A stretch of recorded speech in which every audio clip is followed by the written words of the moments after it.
बात आज आसाराम शब्द बेशरम क्यों लिखना पड़ा, दरअसल ये भी हम बताएंगे और इस पर हम खास चर्चा आज करने जा रहे हैं। नैतिकता और धर्म की खोल में समाये पाखंड की एक एक परत जिस तरीके से उगड़ रही है और जो सामने आ रहा है, माना क्या जाए यही आसाराम की हकीकत है। फिलहाल वो आरोपी है। एक नाबालिग लड़की ने यौन शोषण करने का मामला दर्ज कराया और भारतीय में कानून कहता है कि दरअसल जब इस तरीके का मामला दर्ज कराया जाए तो खुद उस आरोपी को सबूत देने पड़ते हैं कि वह या उस पर लगाया आरोप सही नहीं है। लेकिन जो परतें खुल रही हैं, जो सामने आ रहा है, जो उस तरीके से सारी परिस्थितियां, उसमें सवाल अब सिर्फ यह नहीं है कि आसाराम को जेल जाना पड़ा और भी वो जेल में है, क्योंकि कानून के रखवाले और आसाराम के पूर्व राजदारों ने कुछ सनसनीखेज खुलासे किए हैं और बेशर्म शायद कोडवर्ड है। आइए जरा हम स्थिति को देखते हैं, उसके बाद हम चर्चा भी करेंगे, लेकिन पहले रिपोर्ट देख लीजिए कि दरअसल बात किस रूप में कैसे हो गई है और किस तरीके से सच सामने आ रहा है।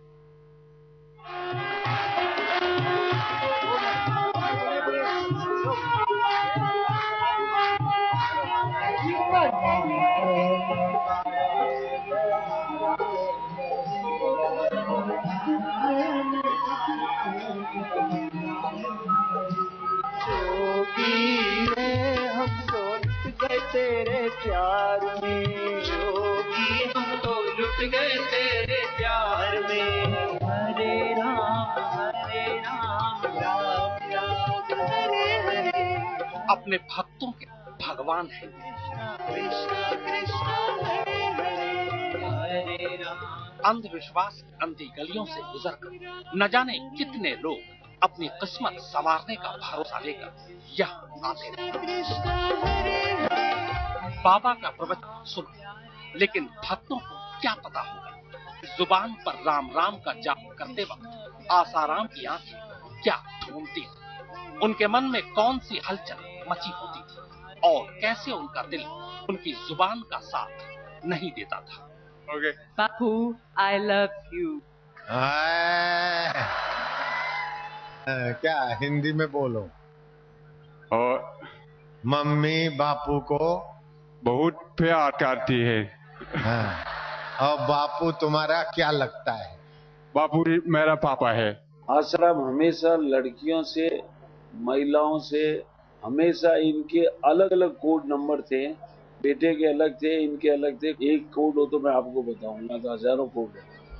धर्म का पाखंड इतना बड़ा हो गया कि आस्था की आंखें चौंधिया कर गई। उन आंखों को न तो वो कोडवर्ड दिखा, न सुनाई दिया, जिसके जरिए भक्ति को प्रवचन के पंडाल में आसाराम नीलाम करते रहे। डायल 400, टॉर्च, ध्यान वाली लड़की, मीरा, जोगन, एकांतवास, समर्पण, नया नाम। आज ताजा खबर सुन लो। अंडरवर्ल्ड की दुनिया भी इन नए कोडवर्ड के सामने पनाह मांगने लगेगी। ये भक्ति का वो अंडरवर्ल्ड है जहां दिमाग की कनपटी पर आस्था की पिस्तौल बनी होती है। समाज सुधारने का दावा करने वाले बहरूपिया की नजर और नियत में तो कुछ और होता है। तो आगे बढ़िए और देखिए कि आसाराम के कुछ और भी कोडवर्ड हैं क्या। चना, फल, मिठाई, काजू। हमें जितना पता है वो एक है कि भाई ध्यान वाली लड़की, वो एक कोडवर्ड है। दूसरा है उसको मीरा बनाना है। तीसरा है उसको जोगन बनाना है। और बाकी का तो जो लाइट फेंकते थे वो है। जब कोई लड़की इस 12 से लेकर के 20 साल तक की उसको काजू बादाम का प्रसाद दिया जाएगा तो वो सामने वाली समझ जाएंगी कि ये ध्यान वाली लड़की बनाना है उसको। फल और मिठाई तो भक्तों के लिए प्रसाद होता है, लेकिन इन फलों और मिठाइयों में आसाराम की नियत और नजर का वो जहर मिला होता है, जिस पर कभी आसाराम के भूतपूर्व साधक उंगली उठाते हैं तो कभी कानून के रखवाले। आसाराम के गुजरते बुरे दिन के साथ उनकी रहस्यमय जिंदगी की परतें एक एक कर खुलती जा रही है। आसाराम के निजी सेवादार और सरकारी वकील की माने तो आसाराम की दुनिया कोडवर्ड से चलती थी। पुलिस ने अब इस कोडवर्ड को डिकोड करना शुरू किया है तो आसाराम की मुश्किलें बढ़ जा रही है। अहमदाबाद से गोपी घांगर और जोधपुर से इंदर सिंह के साथ शरद कुमार, जयपुर, आज तक। अमृत प्रजापति हमारे साथ जुड़े हुए हैं, महेंद्र चावला जी भी जुड़े हुए हैं जो कि पूर्व सहयोगी हैं, अभय वर्तक जी प्रवक्ता हैं स्नातक आस्था के, लेकिन एक लिहाज से कहा जाए आसाराम जो कर रहे हैं, जिस रूप में कर रहे हैं, वो आसाराम के एक लिहाज से भक्त भी हैं और साथ भी खड़े हैं। अभय वर्तक जी, हम जो दिखला रहे हैं और कोडवर्ड जिसका जिक्र संयोग से एडिशनल एडवोकेट जनरल ने भी किया, आपको ये सुनकर कैसा लगा? सबसे पहले तो मुझे लगता है कि जिस प्रकार से अभी भी आपने वहां पे शब्द लिखा है कि बेशरम आसाराम, तो मुझे लगता है कि हम लोग वहां उनका समर्थन कर रहे हैं, उनका पक्ष रख रहे हैं। कल भी यहाँ पे मुंबई पे आजाद मैदान पे बहुत बड़ा धरना हुआ, वहां पे बहुत बड़े महामंडलेश्वर संत श्री चक्रपाणी जी थे, स्वयं शंकराचार्य नरेंद्राचार्य सरस्वती जी महाराज जो सुमेरु पीठ के शंकराचार्य है वो भी थे, स्वामी सूर्यानंद जी थे, ऐसे कई सारे संत थे, हजारों भाविक थे वहां पे, सुदर्शन चैनल के स्वयं संपादक भी थे। तो मुझे लगता है कि इनको शर्म, मतलब ये शब्द उपयोग करना बेशर्म हमको भी आप कह रहे हैं, मतलब मुझे लगता है कानून ये होना चाहिए। और जिस अमृत प्रजापति के बारे में आप कहते हैं, ये अमृत प्रजापति ने आश्रम को भेजा हुआ फैक्स है कि मुझे 50 करोड़ रुपए दे दो, और इसके ऊपर एफआईआर भी दर्ज, मतलब उसके ऊपर कंप्लेंट भी की गई है। वहां पे आयोग गठित किया गया था, इस आयोग के सामने भी अमृत प्रजापति की पोल खोली गई है। और ये सब होने के बाद भी सिर्फ अमृत प्रजापति कहता है, इसके लिए आप चैनल पे दिखा देते हैं, कोई आता है बोलता है कि बापूजी के आश्रम में AK-47 है वो दिखा देते हैं, कोई बोलता है बापू नशीला द्रव्य सेवन करते हुए आप दिखा देते हैं। मुझे लगता है कि करोड़ों लोगों की आस्था है, करोड़ों लोग बापूजी के भक्त हैं। बहुत डर लगता है क्योंकि वहां पे भी मैं गया था तो लोगों की भावना इतनी उत्तेजित हो रही है, लोगों का मतलब एक संयम छूट रहा है कि चैनल एक अपनी जिम्मेदारी, मैं केवल आज तक की बात नहीं कर रहा हूं, बहुत सारे चैनल्स में बापूजी के खिलाफ जिस प्रकार से दिखाया जा रहा है, कोई बोल रहा है कि 1000 लड़कियों ने आत्महत्या की, सबूत मांगे तो किसी के पास सबूत नहीं है।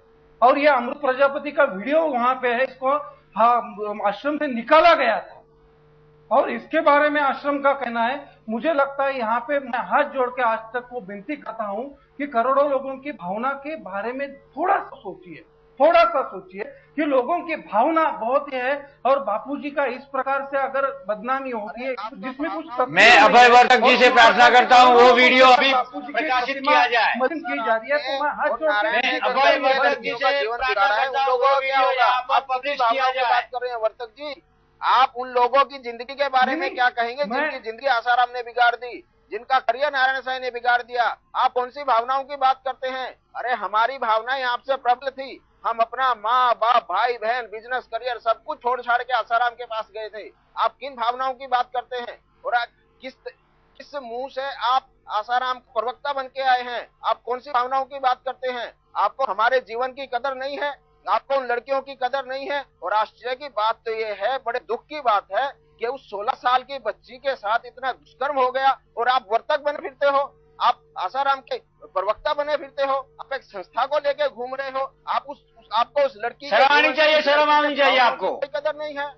आप भावनाओं की बात कर रहे हैं। आपका मुंह संभाल के बात कीजिए, शर्म आने की बात करने के एक चैनल के ऊपर बात कर रहे हैं आप, ऐसा मैं शब्द नहीं सुनूंगा।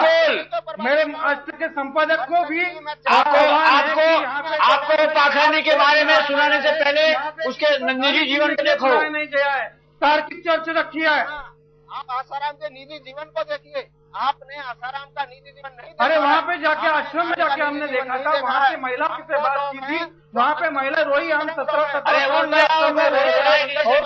लोग अपने स्वार्थ के लिए बाकी को बदनाम कर रहे हैं। ये क्या आप कभी कुटिया में गए क्या? आप कभी आसाराम की कुटिया में गए? हम वहाँ पे आश्रम में जाके देखे, बापू की कुटिया के नजदीक जाके देखे, हर एक चीज देखी, वहाँ के सदस्यों के साथ वार्तालाप किया। पहले अपना शब्द मांगे, शब्द पीछे लीजिए, अपने शर्म आनी चाहिए, इस प्रकार की वार्ता चैनल को नहीं करनी चाहिए। अरे बलात्कारी का सहयोग करने में आप बलात्कारी का सहयोग कर रहे हैं। हाँ बिल्कुल सर, यहाँ पे आपको कानून समझता है, कानून समझता है या नहीं समझता है? क्या सिर्फ चैनल के ऊपर बोलने के लिए बुलाया गया, जो मन चाहे बोल ले, कुछ करता नहीं है, कुछ नहीं है, आप बार बार झगड़ा करने के लिए आए क्या? की बात करते हैं, आप संस्कृति के फेवर की बात करें। क्या बात करते हैं आप? कौन सी भावनाओं की बात करते हैं? अरे जिन लोगों का आसाराम ने जीवन बिगाड़ दिया उनका क्या? हमारा आसाराम ने करियर बिगाड़ दिया उनका क्या? कई लड़कियों ने जिस प्रकार से बात कर रहे हैं वो ठीक नहीं है, उनका क्या? अरे आप कराइए, आप जांच कराइए। अभी तक बापूजी के 2005 से इन लड़कियों ने सुसाइड का प्रयास किया, आत्महत्या की कोशिश की, 2 लड़के सुसाइड करके मर गए आश्रम में, उनका क्या? अरे आप आइए, आप आइए, इन्हीं आंखों से देखा है। हाँ, वो संत का है का और उस पाखंडी का, इस बलात्कारी का आप सहयोग करते हैं आसाराम के। आप आसाराम के कभी नजदीक रहे हैं? आवाज नहीं आ रहा है। कुटिया में गए हैं, कभी उसकी गाड़ी में बैठे हैं, कभी उसकी साथ में बैठे हैं? हम लोग, मैं नारायण के साथ एक गाड़ी में घूमता था, एक फ्लाइट में जाते थे, एक फ्लैट में रहते थे, एक टेबल पे बैठ के खाते थे। आपने क्या निजी जीवन देखा नारायण साईं का और आसाराम का? आप कैसे अमृत भाई को बोल सकते हैं कि इनको आश्रम से निकाला गया है? अरे इन्होंने आश्रम को ठोकर मारी है। हम लोगों ने इसका वीडियो है, यूट्यूब पे जाइए तो मैं आज तक को लिंक देता हूँ। नहीं है आज तक की हिम्मत है पूरे चैनल से ये यूट्यूब पे वीडियो दिखाया जाए। हम 1 मिनट जरा बीच में बोले, कोई भी वीडियो अपलोड, हम कुछ बोले। कोई भी वीडियो अपलोड कर सकता है, वो एक सोशल साइट है। महेंद्र चावला जी जरा सा चुप रहिए, अमृत जी जरा सा चुप रहिए। हम जरा एक बात बोल दें। हम देखिए ब्रेक लेने जा रहे हैं, हम चाह रहे थे कि आप लोग बोल लीजिए। अभय वर्तक जी, एक बात आपको बता दें, अभी आपने इससे पहले जो बात कही कि इस देश में इतने सारे उनके भक्त हैं, जो मीडिया दिखा रहा है, जिस रूप में दिखा रहा है, आपको इसको जान के इसका मतलब है हैरत होगी, इस देश में 6 मंत्री इस तरह के आरोप में कुर्सी गंवा चुके हैं, और वो मंत्री जिन्हें बाकायदा जनता ने अपना वोट देकर चुना था। बाबा को प्रति तो आस्था है, एक भरोसा और विश्वास है, वहां तो वोट दिया गया था और उन्हें जेल हो गई। और राजस्थान में तो हाल में ही एक मंत्री की कुर्सी चली गई। हमारा ये कहना है कि देश कानून के हिसाब से चलेगा या भक्ति रस में चलेगा। अगर भक्ति रस में चलेगा तो उसके लिए फिर भारत छोड़ना पड़ेगा। भारत में एक लोकतंत्र है, एक संविधान और एक कानून है, जिसके तहत एडवोकेट्स को एक लाइसेंस मिलता है। और एडवोकेट जनरल अगर इसका जिक्र कर रहे हैं और इस पर कोर्ट सुनवाई कर रहा है, इसीलिए हम इस सवाल को पूछे थे कि वहीं पर ऐसे कोडवर्ड निकल कर आए हैं जो हैरत देते हैं कि क्या इस देश के भीतर जिस व्यक्ति के प्रति ऐसी आस्था हो, हम कह रहे हैं, हम तो दिखा रहे हैं कि कितनी आस्था है, लेकिन सवाल उसी से निकल रहा है कि क्या ये एक तरह का रहस्यमयी परिस्थितियां हैं, शातिरता है, कोई साजिश है? हम जरा इसको समझना चाह रहे थे। अभय वर्तक, जब सीधे आप ही के पास आते हैं, आपने शुरू में ही एक आपत्ति दर्ज कराई कि बेशरम शब्द हमने क्यों इस्तेमाल किया है और सारी चीजें आपने जो कही। हम एक चीज बताएं कि मध्य प्रदेश के एक मंत्री थे राघव जी। आसाराम बापू की उम्र तो 72 बरस है, उनकी जो 80 के तकरीबन थे, 80 3 महीने बाद होने वाला था। इसी तरीके से राजस्थान के बुजुर्ग नेता थे एक मदेरणा। आपको जान के हैरत होगी कि हम जो शब्दों का इस्तेमाल कर रहे हैं, ये शब्द उस डिक्शनरी में फिर भी सही हैं या उस रूप में उतने क्रूर नहीं है जितना इन मंत्रियों के खिलाफ शब्दों का इस्तेमाल किया गया। इसका एक मतलब यह है कि ये देश जो है उन चीजों को बर्दाश्त नहीं करता है जिसमें खास तौर से नाबालिग लड़की के साथ शोषण, शारीरिक शोषण, महिलाओं के साथ। और चूंकि ये तथ्य निकल कर धीरे धीरे आ रहे हैं, तो आप चाहे भक्त हों, लेकिन हम आपसे एक सवाल पूछ रहे हैं कि ये सारी चीजें जैसे जैसे निकल कर आ रही है, आपको क्या लग रहा है कि आने वाले वक्त में ऐसे बाबाओं की फेरिस्त लंबी है या सिर्फ ये मामला यहीं तक सीमित है? क्या स्थिति क्या है? मुझे तो लगता है कि कल ही मेरे सामने केस आया है कि एक साधु, बहुत ही बड़े महात्मा थे, उनके ऊपर ये ऐसा गंदा आरोप लगा था। 10 साल केस चला, उसमें से 6 साल उन्होंने जेल में काटे और 10 साल के बाद कोर्ट ने ये कर दिया कि ये पूरा षड्यंत्र था, उसमें कुछ तथ्य नहीं है और वो पूरी तरह से निर्दोष पाए गए। वैसे ही अगर परम पूज्य बापूजी के जीवन में ये होता है और आज जो जिस प्रकार से उनकी बदनामी की गई है, जिस प्रकार से मैं यहाँ पे स्टूडियो में जो चित्र देख रहा हूँ, मेरे तो ये आंखों में आंसू लाते हैं कि बापूजी के बारे में इतना गंदा तरीके से जो प्रेजेंटेशन है। कृपया करके आप भी कानून को समझिए। उस लड़की की भावना भी मैं समझ सकता हूँ, लेकिन 0.01% भी अगर बापूजी निर्दोष होने की आशंका है तो इस तथ्य को आप समाज से कैसे ठुकरा सकते हैं?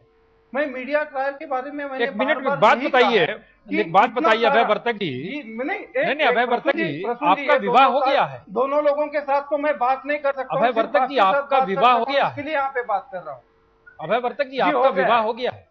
जी वर्तक जी, आप सिर्फ मेरे साथ जी हो गया है। तो कोई बच्चे भी हैं आपके? मेरे साथ बात करें, वो मेरा पर्सनल निजी मामला है। बोलिए, आप बोलिए। नहीं, हम इसलिए पूछ रहे हैं कि आपके परिवार में अगर किसी के साथ ऐसा होता है और अगर वो आरोप लगता है और जिस पर आरोप आप लगा रहे हैं, अगर वो शख्स यही बात कहे जिसका जिक्र अभी आप करके चले गए, तो आपके अंदर क्या होगा? आप क्या सोचेंगे? अगर समझ लीजिए ये लड़की मेरी सगी बहन होती, समझ लीजिए मेरी लड़की सगी बहन भी होती और इस प्रकार का आरोप लगता, तभी भी मैं क्या तथ्य है ये पहले जानने की कोशिश करता। सिर्फ मीडिया में देख के बापूजी को बदनाम नहीं करता। इसमें क्या तथ्य है जरूर मैं जान लेता था। मैं जरूर वहां पे देखता था किस प्रकार से तथ्य है, लेकिन आप उस लड़की के पिता से मिलके क्या आपने तथ्य को जानने की कोशिश करी? आप जैसे बोल रहे हैं, मैंने दोनों बातों से ये प्रयास किया। मैं आपको बोलता हूं, तथ्य को जानना चाहते हैं। जी। क्या आपने तथ्य जानने की कोशिश करी? क्या आपने वैद्यराज अमृत भाई से मिलके उन्हें आश्रम क्यों छोड़ा? तथ्य को जानने की कोशिश करी? हम एक मिनट हम लौट रहे हैं। हम एक और रिपोर्ट दिखलाते हैं। हमें लगता है कि एक रिपोर्ट और दिखाएं आपको, उसके बाद इस चर्चा को आगे बढ़ाएंगे। क्योंकि जिस तरीके से आसाराम बापू पर दरअसल जो आरोप लग रहे हैं, उसको लेकर इसलिए ऐसे वक्तव्य समाज के भीतर आने लगे हैं क्योंकि उसकी बड़ी वजह यह है, क्योंकि एक तरफ अवैध कब्जों की भी बात हो रही है, दूसरी तरफ शारीरिक शोषण की बात भी हो रही है, तीसरी तरफ जिस तरीके से वो पेश आ रहे हैं, शुरू में उन्होंने जेल को वैकुंठ धाम कहा था, अब कहते हैं नहीं जनाब बड़ा कष्ट हो रहा है, फिर कहा कानून पे भरोसा है, फिर कहा नहीं कानून भी गड़बड़ है। ये सारी परिस्थितियां कुछ ऐसे बताती है जैसे बाबाओं का साम्राज्य या दुनिया इस देश के भीतर की नहीं और उनके लिए संविधान मायने नहीं रखता है। कुछ ऐसा भाव है। मेरे ख्याल से भगवा वस्त्र का मतलब ऐसा भाव होना नहीं चाहिए। धर्म अफीम है, इसका जिक्र आज कर रही है, लेकिन अंधविश्वास अफीम से कहीं ज्यादा घातक होता है।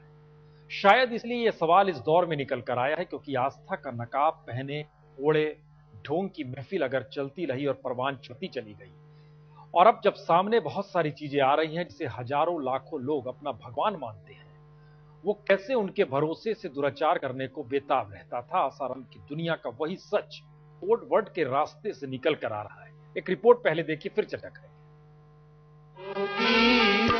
हम तो लुट गए तेरे प्यार में, जोगी हम तो लुट गए तेरे प्यार में। जोगी के प्यार में जोगन के लुटने का फिल्मी गाना जब सत्संग के प्रवचन में आ जाए तो फिर इस सवाल का जवाब वो कोडवर्ड देंगे जिनसे आसाराम के एकांतवास के सारे ताले खुल जाएंगे। आसाराम का कोडवर्ड नंबर 1, टॉर्च। जहां धर्म का उजाला होना चाहिए, वहां किसी लड़की की बर्बादी का अंधेरा उस टॉर्च से आता था जिससे आसाराम सत्संग में बैठे किसी लड़की पर 3 बार लाइट फेंकते थे। आसाराम के पूर्व सेवक के मुताबिक इस लाइट का इशारा यह होता था कि आसाराम के लिए उस लड़की को सेवादार तैयार करें। वहां का एक माहौल ऐसा बनाया गया है कि अगर ये आसाराम का स्पर्श हो जाएगा तो उनका उद्धार हो जाएगा। अगर वो ध्यान करके आएगी वहां पर अंदर, ध्यान का समझते हो, कोडवर्ड दुष्कर्म करके आएगी तो उसको प्रभु का साक्षात्कार हो गया। आसाराम का कोडवर्ड नंबर 2, ध्यान वाली लड़की। अगर कभी टॉर्च नहीं रहा तो आसाराम लड़की को ध्यान में लाने की बात करते थे। प्रवचन सुनने आए भक्तों को लगता था कि बाबा तो ध्यान की बात कर रहे हैं, जबकि बाबा का ध्यान तो कहीं और होता था। मानना किससे जाता है? जो दिखे उसको मानने की जरूरत नहीं, वो दिख रहा है। बकौल प्रजापति आसाराम के चेले समझ जाते थे कि उनका उस्ताद चाहता क्या है। आसाराम का कोड नंबर 3, मीरा। कभी आसाराम के सत्संग और धार्मिक सभाओं में हिस्सा लेने वाले अब उनकी पोल खोल रहे हैं। आसाराम को कोई लड़की भा जाए तो उसे मीरा नाम से पुकारते थे। अब मीरा बना दिया तो खुद को कृष्ण बताने वाले आसाराम के लिए उस लड़की का ब्रेन वॉश करने में जुट जाते थे उनके करीबी सेवादार। आसाराम का कोड नंबर 4, जुगन। बाबा के पुराने साधक का कहना है कि जोगी जोगन के गीत गाने वाले आसाराम की नजरें 12 साल से 20 साल तक की लड़कियों पर रहती थी। इनमें जो लड़की पसंद आ जाए उसे बार बार जोगन कहकर पुकारने लगते थे। बस इतने से ही उनके सेवादार समझ जाते थे कि सफेद लिबास में बैठे बाबा के मीरासे कितने काले हैं। कही नहीं, मेरे साधक ने लगाई नहीं, मैंने लगवाई नहीं, फिर भी मेरे लिए जो बोलते हैं उनका पुण्य तो जल्दी से नष्ट होता है। आसाराम का कोडवर्ड नंबर 5 काजू बादाम। आसाराम के प्रवचन के पंडाल में प्रसाद भी हैसियत से तय होता था। जो बहुत ज्यादा चढ़ावा देता था उसे काजू बादाम मिलता था। लेकिन प्रजापति के मुताबिक अगर किसी लड़की पर आसाराम की नजरें गड़ गई तो उसे वो प्रसाद में काजू बादाम देते थे। करीबी सेवादारों के लिए यह इशारा काफी होता था कि आसाराम चाहते क्या है। जब कोई लड़की इस 12 से लेकर के 20 साल तक की अगर कुछ भी नहीं रखती है, फिर भी अगर उसको काजू बादाम का प्रसाद दिया जाएगा तो वो सामने वाली समझ जाएंगी कि ये ध्यान वाली लड़की बनाना है उसको। आसाराम का कोडवर्ड नंबर 6 समर्पण। धर्म की आड़ में अधर्म की दुकान चले तो उसमें खरीद फरोख्त के लिए ईमान की जगह नहीं होती। लोभी हूँ, कामी हूँ, मैं नहीं हूँ, ऐसा बोल सकते क्या? इल्जामों पर यकीन करें तो आसाराम के सत्संग में समर्पण का मतलब ये होता था कि जो लड़की पसंद आ गई उसको बहरा फुसलाकर आसाराम के लिए तैयार करना। आसाराम बापू के द्वारा जो बच्चियों को बुलाने का जो सिलसिला जैसे कि जानकारी में आया है कि सबसे पहले वो हर किसी बच्ची को समर्पण के लिए मजबूर करता था। समर्पण का मतलब ये होता था आश्रम में कि वो जिंदा रहेगी तब तक वो समर्पण कर किए हुए रहेगी। आसाराम का कोडवर्ड नंबर 7 एकांतवास। धर्म की दुनिया में एकांतवास तो वहां होता है जहां भक्त और भगवान के बीच कोई नहीं होता। लेकिन आसाराम पर आरोप लगता है कि उनका एकांतवास तो उनके रंगरेलियों का अड्डा होता था। अहमदाबाद में गोपी घांगर और जयपुर से इंदर सिंह के साथ शरद कुमार, जयपुर आज तक। जाहिर है ये अद्भुत कहिए या जिस तरीके से चीजें सामने आ रही हैं वो हिलाने वाली है। महेंद्र चावला जी, आपने जिक्र किया था अभी बातचीत में कि आप नारायण साईं के साथ बाकायदा सफर करते थे, जाते आते थे। आपको कब एहसास हुआ कि जो आप कर रहे हैं या ये सब जानकारी आपको कैसे मिली?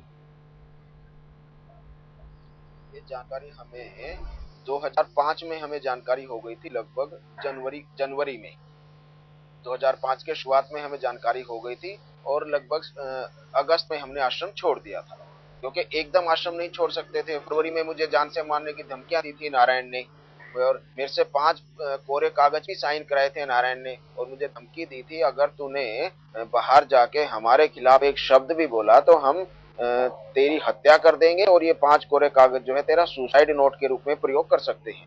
तो हम अपने घर आके चुप रहे। देखिए, जिस भी आदमी को जान से मारने की धमकी मिलती है वो चुप रहता है। और आपको यहाँ पे एक बिल्कुल नई चीज बताता हूँ जो किसी ने नहीं बताई। आसाराम बापू वैलेंटाइन डे को मातृ पितृ दिवस के रूप में बुझवा रहा है, लेकिन आसाराम का लड़का नारायण साईं ये अपने आश्रम में मेरे सामने की बात है खूब लाल फूल और लाल फूलों की मलाई स्वीकार करता है। अभी वर्तक जी जो भावनाओं की बात कर रहे हैं, एक तरफ आसाराम बापू माँ बाप को भूलने के कैलेंडर छपवाता है, दूसरी तरफ आश्रम में जो बच्चे बच्चियां रहते हैं उनको बोलता है अपने माँ बाप को छोड़ के आश्रम में आ जाओ। उनसे बंधुआ मजदूरी कराई जाती है, उनको खाने पीने की रहने की व्यवस्थित सुविधाएं नहीं है, उनको पौष्टिक भोजन नहीं दिया जाता। आश्रम में जितने भी बच्चे बच्चियां रहते हैं अगर उनका टेस्ट करा जाए, मेडिकल टेस्ट करा जाए तो उनके खून में हीमोग्लोबिन की मात्रा बहुत कम पाई जाती है। ऐसे बहुत सारे तथ्य हैं, जैसे अभी वर्तक जी बोल रहे तथ्य। वर्तक जी आप आइए और हम जो बात बोल रहे हैं एक एक चीज का आप जांच कराइए। आपने जैसे अभी आपने कहा कि अगर लड़की आपकी सगी बहन होती तो भी आप तथ्य के लिए जाते। अरे आश्चर्य की बात है कि आप नहीं, हम इस पे आ रहे हैं। देखिए, आप इस पे बताइए। हम जावे वर्तक जी से। अभय वर्तक जी, एक मिनट। अभय वर्तक जी, एक बात बताइए। जैसे ही हमने आपसे पूछा कि आपके परिवार जनों में कोई अगर किसी के साथ ऐसा होता तो आपने तुरंत कहा ये मेरा निजी मामला है। आप जरा ये कल्पना कर रहे हैं किसी बाप या माँ की मानसिक स्थिति क्या होगी? नहीं, उसके ऊपर मैंने कहा कि ये निजी मामला है। हाँ, हम यही जानना चाह रहे हैं। किसी भी माँ बाप के लिए अपनी बेटी को सार्वजनिक तौर पर एक मिनट रुक जाइए चावला साहब, एक मिनट रुक जाइए जरा। अभय वर्तक जिसे हम जानना चाह रहे हैं, आपने कहा आपका निजी मामला है, हमने कहा कि जो जिस लड़की के साथ ये हुआ है उसके माँ बाप सोचिए अपने कितने निजीपन को सार्वजनिक करने के लिए सामने आ गए। उनकी मानसिक परिस्थिति को आप समझ रहे हैं। आप में कोई परिवर्तन नहीं हो रहा है कि इस देश के भीतर अगर ऐसी कोई भी परिस्थिति होती, कानून काम कर ही रहा है, लेकिन आपकी भूमिका भी तो कुछ होनी चाहिए उसमें। या आप मानेंगे जी नहीं, भक्त का संसार जो होता है वो कानून से परे होता है, ऐसा कुछ भाव है क्या? नहीं, मैं इसमें कुछ कहूं जी। जैसे आपने कहा कि बापूजी की जो मतलब इस लड़की के बारे में उसका एक निजी मामला सार्वजनिक हो गया, लेकिन उसी समय हमने आश्रम की महिलाओं के साथ बात की जो 17-18 साल से आश्रम में रह रही है, और वो रो रो के कह रही है कि भैया हमारी कोई तो बात सुनिए, हमारा कोई नहीं सुनता है। देखिए कि ये यहाँ पे हम 17 साल से रह रहे, बापूजी के यहाँ का बहुत ही सात्विक वातावरण है, तो मुझे बताइए कि उनका भी मत लोगों के सामने जाना आवश्यक है या नहीं है? नहीं महेंद्र जी, मैं जब भी बात करता हूँ कभी आप बात मत कीजिए, मेरा पूरी बात सुन लीजिए, एक एक को बात करेंगे तो वही सबके सामने जाएगी। यहाँ पे मैं 27 दिसंबर का वहाँ अभय वर्तक जी आप ये कह रहे हैं जिस लड़की ने आरोप लगाया वो कह रही है? ये 27 सितंबर का मैं आपको दिव्य भास्कर दिखाता हूँ, 27 सितंबर का दिव्य भास्कर दिखाता हूँ कि इसके अंदर अमृत प्रजापति ने वहां पे पैसे का घोटाला किया है, इसके लिए उसको आश्रम से निकाला गया। एक बात बताइए, नहीं अभय वर्तक जी, आप दिव्य भास्कर लिए हुए हैं, पैसे का आरोप लगा दिया जाता है। ये आश्रम की स्ट्रेटजी है, जो लोग आश्रम छोड़ देते हैं उनके ऊपर पैसे का आरोप लगाया जाता है। बापूजी के बारे में इतना बड़ा चलाया, यहाँ पे तो ये आश्रम से निकाला गया हुआ आदमी बापूजी के ऊपर आरोप लगा रहा है। वहाँ पे आईएएस ऑफिसर खेमका जी, वहाँ पे खेमका जी रॉबर्ट वाड्रा के ऊपर इतने सारे तथ्य रखने वाले आरोप रख रहे हैं। आपने 30 दिन तक छोड़ने वाले लोगों को पैसे का आरोप लगाते हैं। इस देश में कानून अगर छोड़ता है उसको जेल में ये मैं आज तक से प्रश्न करना चाहता हूँ। रॉबर्ट वाड्रा के लिए आप तैयार नहीं है, राहुल गांधी के लिए आप तैयार नहीं है, सोनिया गांधी के लिए आप तैयार नहीं है, आप के पीछे पड़े। आपके पास कोई तथ्य है क्या इस बात का?